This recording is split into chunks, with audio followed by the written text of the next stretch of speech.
आनंद मिळणार असेल ना, करते मी लग्न. राणे,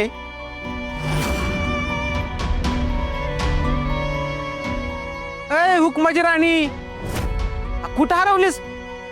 तुझ्याकडे 32 ठाव आहे ना, कुठं गायब झाली? काय तुझ्या चेहऱ्यावरच दिसना झाली म्हणून विचारलं. मला लग्न करावं लागणार आहे रतन. आता माझं लग्न होणार आहे. अगं मग चांगलं आहे की येडी, असं चेहरा पाडून काय बसलीस? यात काय भारी? मला आई बुवांना, गोट्याला, तुम्हा सगळ्यांना या वस्तीला सोडून नाही जायचं. अरे अगं राणे, लग्न करून सासरी जाणार म्हणजे तू काय सगळ्यांनी सोडून जाणार असं असतंय का? अरे पण लग्न झाल्यावरती घर तर सोडून जावंच लागल ना. आणि मी कशी राहू तुमच्या सगळ्यांपासून दूर?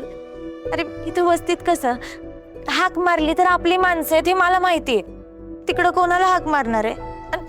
आई बुवांना जर माझी गरज लागली तर उठसूट येता येणार आहे का वस्तीत मला? मी एकटी पडणार आहे. हाय का आता? अरे मला इथे एवढं टेन्शन आलं आणि तू हसतोस होय?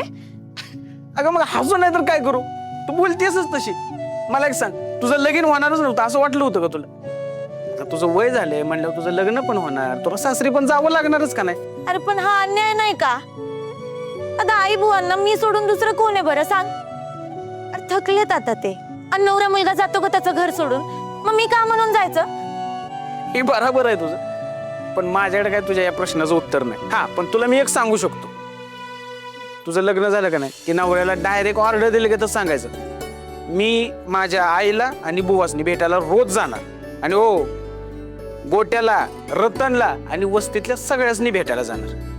आमचा कल्ला असाच चालू राहणार, पण तू आमच्यामध्ये अजिबात पडायचं नाही. आणि ऐकणार आहे का तो? का? काय झालं ना ऐकायला? अगं तुझं ना ऐकायची एवढी हिंमत आहे कोणाच्यात?